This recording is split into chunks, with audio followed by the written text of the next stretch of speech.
इस क्वेश्चन में दो वृत्त का त्रिज्या दे दिया है और कह रहा है कि उस वृत्त की त्रिज्या ज्ञात कीजिए, मतलब तीसरी वृत्त की त्रिज्या ज्ञात कीजिए जिसका परिधि, मतलब जो तीसरा परिधि है उसका इन दोनों परिधियों के योग के बराबर हो। देखिए साफ क्वेश्चन में लिख दिया है कि दो वृत्तों की त्रिज्या क्रमशः 19 सेंटीमीटर और 9 सेंटीमीटर है। तो उस वृत्त की त्रिज्या ज्ञात कीजिए जिसकी परिधि इन दोनों वृत्तों के परिधियों के योग के बराबर है।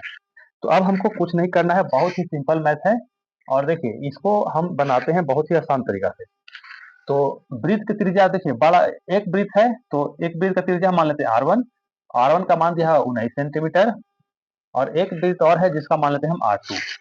तो R1 का मान 19 सेंटीमीटर और R2 का मान कितना दिया हुआ है 9 सेंटीमीटर। तो हमको निकालना है बड़े वृत्त की त्रिज्या, तो हमको मालूम नहीं है दूसरा वृत्त जब भी मिला के बनेगा ये दोनों को तो ये दोनों से तो बड़ा ही बनेगा, तो हमको ये लिख लिए R।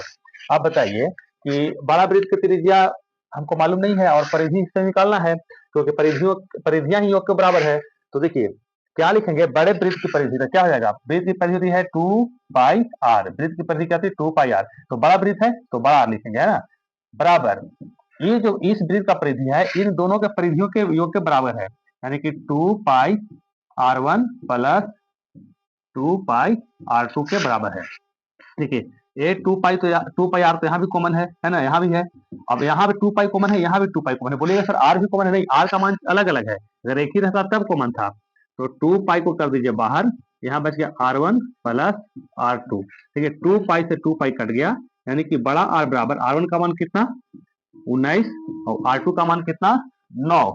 19 और 9 कितना हो गया, तो ये हो गया 28, यानी कि बड़ा r क्या हो गया 28 और यही क्या हो गया आंसर। इस वृत्त की जो त्रिज्या होगी बड़े वृत्त की वो 28 सेंटीमीटर, लेकिन सब सेंटीमीटर है तो इसमें जगह सेंटीमीटर में।